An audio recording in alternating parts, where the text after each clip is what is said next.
امام جزری رحمۃ اللہ علیہ بیان کرتے ہیں کہ جس شخص کو تھکاوٹ ہو، تھکان ہو، دن بھر کام کی وجہ سے چور ہوا ہو، تو وہ ان تسبیحات کا ورد سونے سے پہلے کرے تو اس کی تمام تر تھکاوٹ دور ہو جائے گی۔ اسی طرح حافظ ابن حجر عسقلانی رحمۃ اللہ علیہ اور علامہ ابن تیمیہ رحمۃ اللہ علیہ بیان کرتے ہیں کہ جو شخص سونے سے پہلے ان تسبیحات کو پڑھے گا تو اس کو تھکاوٹ، تعب اور تھکان ہوگی ہی نہیں۔ اسی طریقے سے ابن حجر عسقلانی رحمۃ اللہ علیہ بیان فرماتے ہیں کہ ان تسبیحات کے پڑھنے سے انسان کو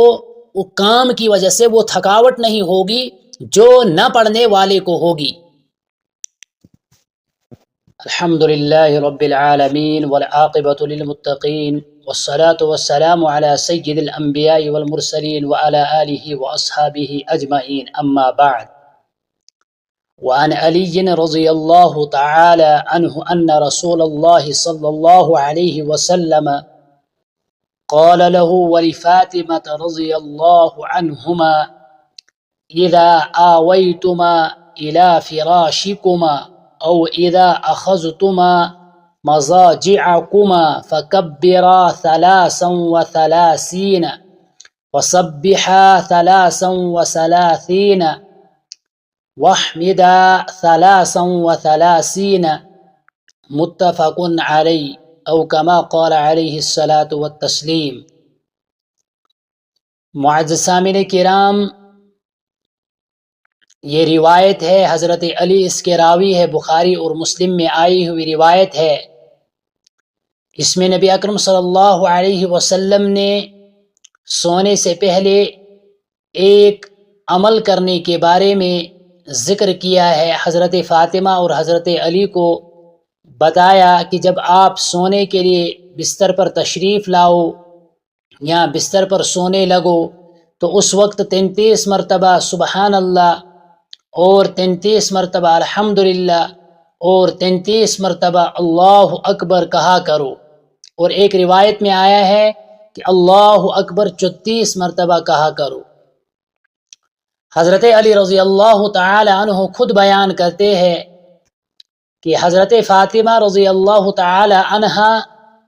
گھر کا کام خود کرتی تھی اور گھر میں اپنے ہاتھوں سے چکی پیستی تھی، جس کی وجہ سے حضرت فاطمہ کے ہاتھوں میں نشان پڑے تھے۔ تو میں نے حضرت فاطمہ سے کہا کہ اپنے ابا کے پاس جاؤ اور ان کے پاس چند غلام آئے ہیں، ان سے کسی غلام کا مطالبہ کرو تاکہ وہ آپ کو غلام دیں گے، جس کی وجہ سے آپ کے کاموں میں آسانی ہوگی۔ آپ کو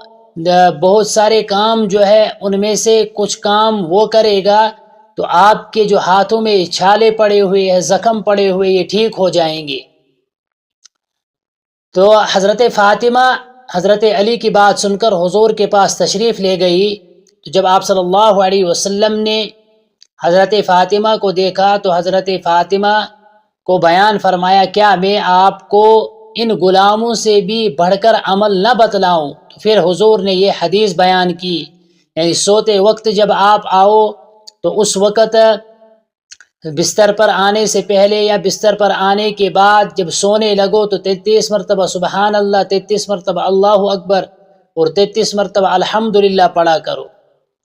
امام جزری رحمۃ اللہ علیہ بیان کرتے ہیں کہ اگر کوئی کسی شخص کو کام کی وجہ سے بہت زیادہ تھکاوٹ ہوئی ہو، تھکان محسوس کر رہا ہو،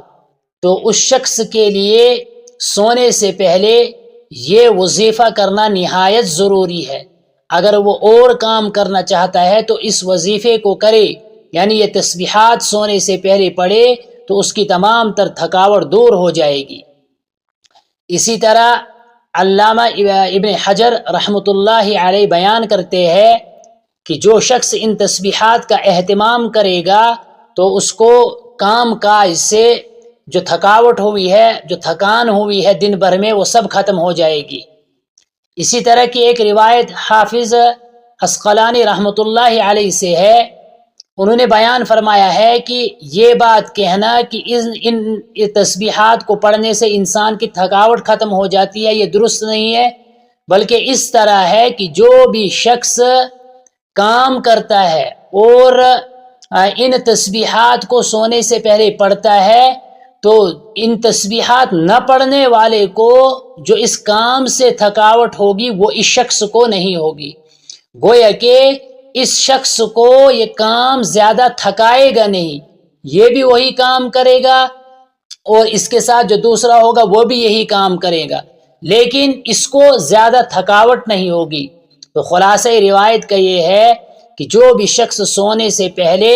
ان تسبیحات کا ورد کرے گا، ان تسبیحات کو پڑھے گا، تو اس کو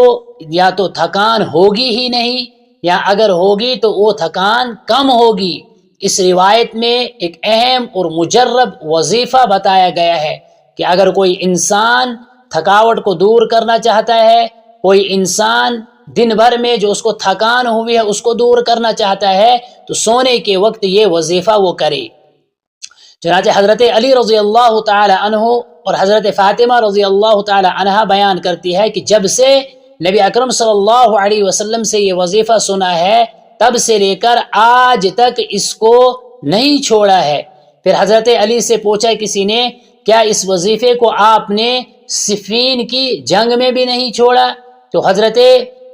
علی رضی اللہ تعالیٰ عنہ نے بیان کیا کہ اس رات بھی میں نے اس وظیفے کو نہیں چھوڑا، پابندی کے ساتھ اور مواظبت کے ساتھ میں اس وظیفے کو پڑھتا رہا۔ اس وظیفے کا یہ عمل یہ انعام انسان کو ملے گا کہ دن بھر میں جتنی اس کو تھکاوٹ ہوئی ہوگی وہ تمام تر تھکاوٹ ختم ہو جائے گی۔ اللہ رب العزت ہمیں عمل کی توفیق عطا فرمائے۔